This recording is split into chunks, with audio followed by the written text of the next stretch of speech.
What is up, everybody, and welcome back to The Intern. My name is Chadwell, and today, like always, another interesting video for you here on the channel. Who should you stash in your leagues? Now, first things first, might not sound the best, sound the best at all. I'm kind of having a little bit of, let's just say, sickness, and keep it at that. It's, getting a little better, but, we always will. I say this on, I feel like every video that I have something that I'm also doing on the side that's going wrong, which is really great. We're always going to get videos out for you guys. So who should you stash in your leagues? Today we're going to be really talking about just a lot of them are rookies that maybe have shown no talent or shown that it might not go as well. A lot of them are also, well, a couple of them are not. I'll say a couple.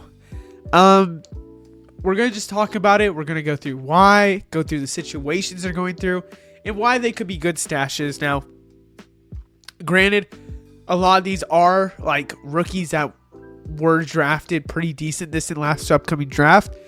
But personally, in my leagues, it's been pretty easy to try and trade for the rookies. So that's why I'm just kind of mentioning them. But yeah, let's get started. First off, we're going to talk about Taylor Hendricks. Not a rookie this draft. Rookie in 2023.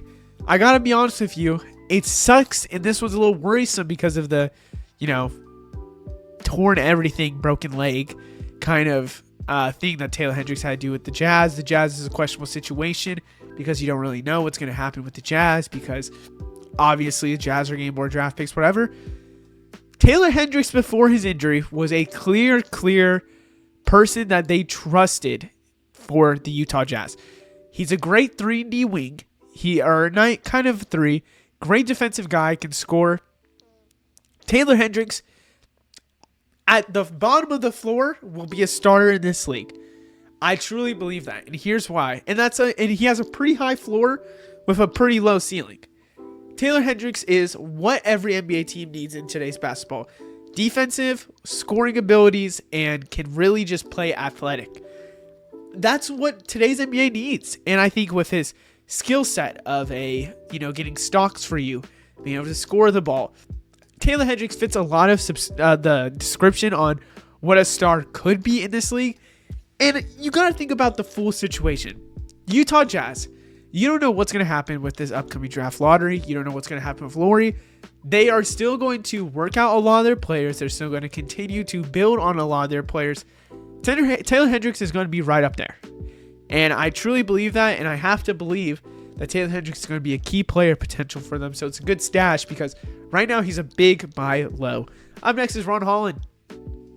I think the Pistons have a lot of depth so far, but Ron Holland was an insane recruit coming out and went to G League, had some questionable play, didn't look like the number 1 pick he was going to become, got reached a little bit. A lot of people didn't also expect him to go that high to the Pistons, but he was high talent, and it's kind of been paying off. You can kind of tell.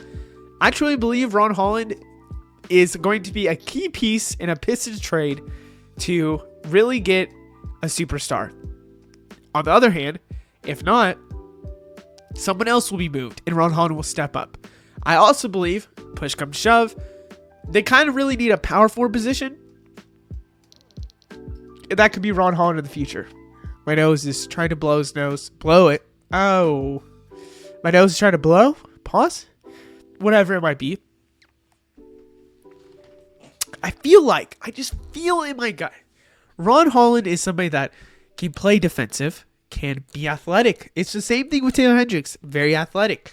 He hasn't showed a lot of flash, but he has shown a little bit of flashes. He's like a camera that's half working, and you're getting the flash only a few pictures, okay? He's there. There's some flashes there.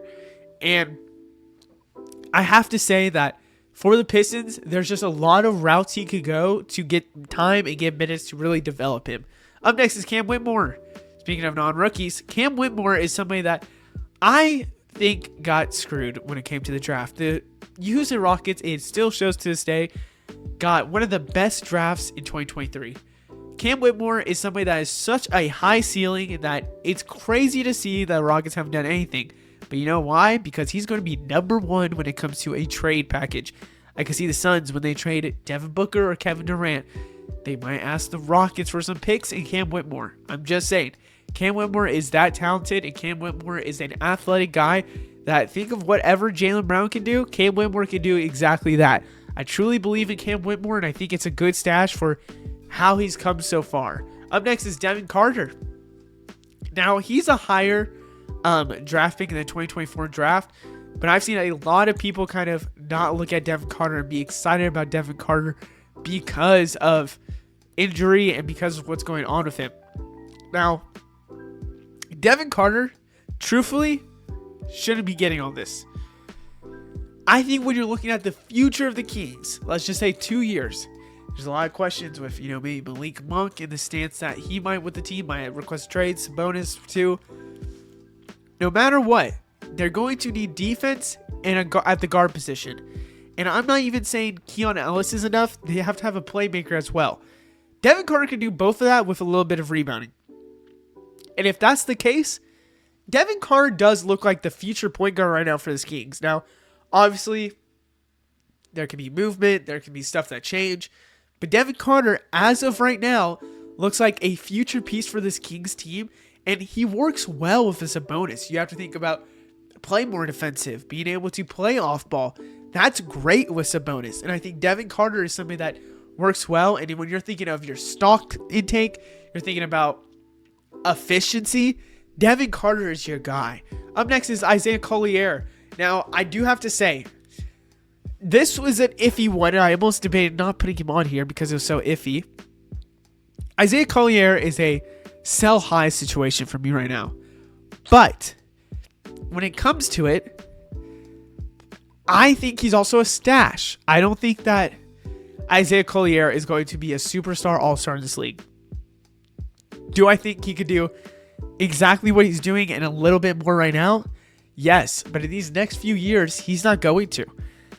I really do believe that Isaiah Collier has a role at being the facilitator for a team, being the sixth man for a team, being a key rotation player. But that's about it. I don't see a superstar and all-star in his future. I think it really is that, yes, he can pass and he can do all this for the Utah Jazz when he gets all the minutes in the world. But I believe that it's because he's on the Utah Jazz why he's getting these stats. Now, in the future, I do believe that he can continue doing that, and I think it could be, other superstars taking more minutes. But Isaiah Collier is going to be someone that I still believe will pull up a good fantasy stat in the assist side, pull up a fantasy stat in the point side. Other than that, it's a little questionable. But right now, I think there's some owners that believe that he could be insane. I just don't see it. Up next, we have Jonathan Mokbo. Now, I almost want to say that him on the Raptors is a very hard situation to say he will succeed. When Scotty's out, when all these other players are out, Jonathan Mokbo looks like a great potential player. He plays just like Scotty Barnes. And for the Raptors, you would really want a backup Scotty Barnes in case Scotty Barnes is out for a night. Jonathan Mokbo is that. But also at the same time, could this be the key point if they would want to do a trade, for example? Possibly. But he's kind of at a limited ceiling that's why I want to put him lower on this list. I'm not saying from top to bottom who's the best stash, but I do have to say that Jonathan Mokbo, he has such a limited ceiling. It's maybe not as great as a stash as the others. I feel like with his ability, especially with Brandon Ingram, originally I was gonna just say maybe this fits perfectly. With Ingram there, it's a little bit harder because of how many forwards are there. But Jonathan Mokbo is somebody that I really like, and I believe with his all-around stats that he can do and his stocks he can do, it's a good pickup. It really is. Other than that, we have Jalen Wells. This is a hard one as well, because I think Jalen Wells is somebody that I do believe that could possibly be a superstar. Now, that's crazy to say. I know that's crazy to say. But the way he's playing right now for the Memphis Grizzlies is him in a limited role, playing excellent. And here's the thing. I think Jalen Wells succeeds. So let me say this. Not superstar. Star in this league. That's what I mean. Not an all-star. Just somebody that's kind of close there. Jalen Wells plays a great utility role. And that's what you kind of want in some of your fantasy leagues where you're willing to trade for. Somebody that doesn't need the minutes, still gets stuff done, and when they get the minutes, they're going to be nasty. Jalen Wells gives that. I think with his rebounding, his defensive skills, scoring at times, which is insane to say, Jalen Wells is doing very well. And I know personally that there's somebody in my league that sees the Grizzlies situation and says there's no way he can get better. And I'm going to be honest with you. I think the Grizzlies could trade Jalen Wells and he'll be way, way better. Or Jalen Wells just needs the same role and he's fine. Because Jalen Wells kind of thriving off of not having minutes. Other than that, I hope you guys enjoy. Hope you enjoyed my kind of weird voice. I feel like it's like a Squidward situation because of my nose. Other than that, I hope you guys enjoy. Let me know anything down in the comments below. I'll see you in the next one. Goodbye.